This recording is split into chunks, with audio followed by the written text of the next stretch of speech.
So guys, we're going to be digging into the Rotten Tomatoes score for the upcoming Alien Earth FX TV series.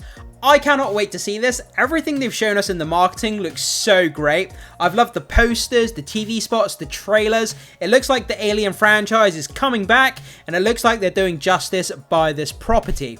But the thing is, the concept is very, very interesting. This mysterious spacecraft, it crash lands on Earth. It's not just got xenomorphs, it's got other deadly alien species from around the universe on this mysterious spaceship as well. So we're not just going to be seeing the xenomorph, we're going to see some other mysterious alien creatures as well. And, you know, that's kind of what I'm excited for. So let's get into it and let's take a look at this. So, from 42 reviews, we're currently sitting at 90% for this show. That is a pretty damn incredible score. 90% from 42 reviews. I have to admit, when this was first announced, I was a bit dubious. You know, an Alien TV show, can they do it justice in a TV format? I was a little bit worried, but then like I said at the beginning, as the subsequent marketing started to come out, it kind of alleviated some of those worries. And now, the fact that it's sitting at 90%, I'm all the more excited to get into this when it debuts next week. So, let's go over and start taking a look at some of these reviews here. So, we're going to take a look at the top critic reviews. Okay, so let's start here. Time Magazine. So Earth preserves the franchise's best tropes, but also expands and updates its palette of ideas. From Vanity Fair. Hawley and cinematographer David Franco create finely lacquered pictures that ominously crossfade into one another. The show has the unnerving cadence of a dream curdling into a nightmare. From Consequence. In terms of the depiction of the most terrifying creatures, this review could spoil details about them, but it's far more fun to figure out on your own exactly what some of those sci-fi horrors are, and how exactly they'll end up killing you. I love that. This review could spoil some details about them. It's better, but it's far more fun to figure out exactly on your own what these horrors are and how they might end up killing you. I just really like the way that's worded. So, from Smart Magazine, Noah Hawley's take on the franchise is disorientating, alienating, and fascinating. I love that pun there, alienating. Okay, so we have our first negative review here from Seattle Times. Unfortunately, Alien Earth gets the balance wrong. The prequel series, set 2 years before the events of the first Alien, spends too long setting up the story that only barely gets going by the time the 8-episode season comes to an end.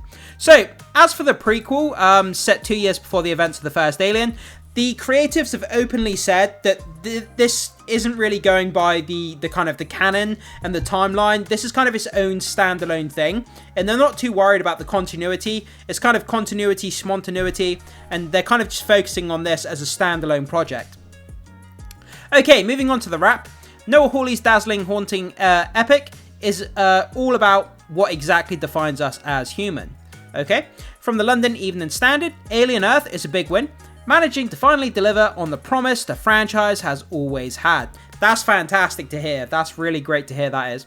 So, from the Rolling Stone, as he did with Fargo, turning a classic and beloved movie into a long-running, award-winning anthology series, Hawley has taken a concept that has no business working for television and shaped it into something thrilling, strange, and surprising. Yeah, so this person had the exact same worries that I did. A concept that has no business working for television. That's exactly what I thought when they first announced this. I was like, Alien into a TV show? I'm not sure that can work. It sounds a bit dumb. I think it would be good on a movie, but a TV, you know, an episodic format, would that actually work? But it sounds like Noah Hawley's been pretty successful with adapting it into a TV show. Okay, so moving on to Variety. These characters are not as flashy as the ferocious monsters, but they prove richer vein to mine. Okay, The Daily Beast, a devoted fan's dream come true, staying faithful to the franchise's lore while expanding it in horrifying, inventive ways. That's great to hear as well. The fact that they're kind of keeping to the source material, kind of keeping in tone with, you know, what's made Alien so great over the years, but kind of inventing new ways and keeping the material fresh. That's a great thing to hear. Okay, from The Hollywood Reporter, a heady, sprawling, occasionally unwieldy, but eventually thrilling epic about personhood, hubris, and of course the primal pleasure of watching people get absolutely rocked by space monsters. That's what we're here for. That's what we signed up for. People getting rocked by space monsters. That's what we want, and that's what we love from the Alien franchise, of course. So from IndieWire, Alien Earth doesn't always keep its footing, at least not as surely as Fargo tends to, but it's a fascinating and frightening extension of an oft-confined space. Okay, and finally, from The Age in Australia, we know the xenomorph cycle from facehugger to gleaming beast. Thankfully, Hawley doesn't just tinker with the alien lore, he adds to it, while devising new creatures your subconscious will adore. So yeah, like I said at the beginning, we're going to be getting new creatures in here. Potentially new kind of xenomorph variants.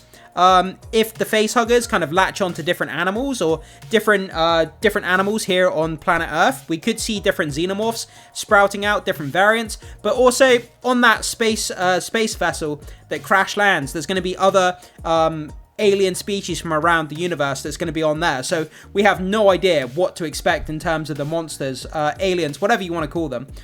We could be in for some pretty gnarly stuff.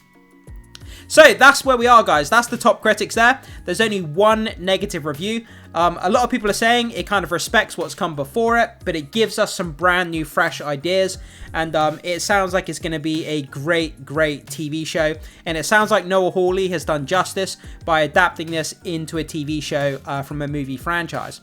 So I'm all the more excited to see this, guys. 90% is like literally incredible. Like I never would have thought this would have anywhere near 90%. There's probably more reviews to come out in the following days, so that score could fluctuate up or down a bit. But yeah, we're off to a great start here, and I cannot wait to see this. Yeah. But guys, so you see these reviews here, and this tomato meter sitting at 90%. Did you expect it to be higher? Did you expect it to be lower? Or did you expect it to be right around where it's currently sitting at? And how excited are you to watch this show? I would love to hear your thoughts, comments, and opinions, so make sure you drop them down below in the comment section. We'd all love to hear your take and what you have to say about this. Thanks so much for being here, guys. Make sure you hit the like button before you leave. Consider becoming a subscriber to help support the content on the channel. I would much appreciate that. And hit that notification bell so you can stay up to date with streaming and movie news that we have going on the channel in the near future. And with that down, as always, I will see you guys in the next video.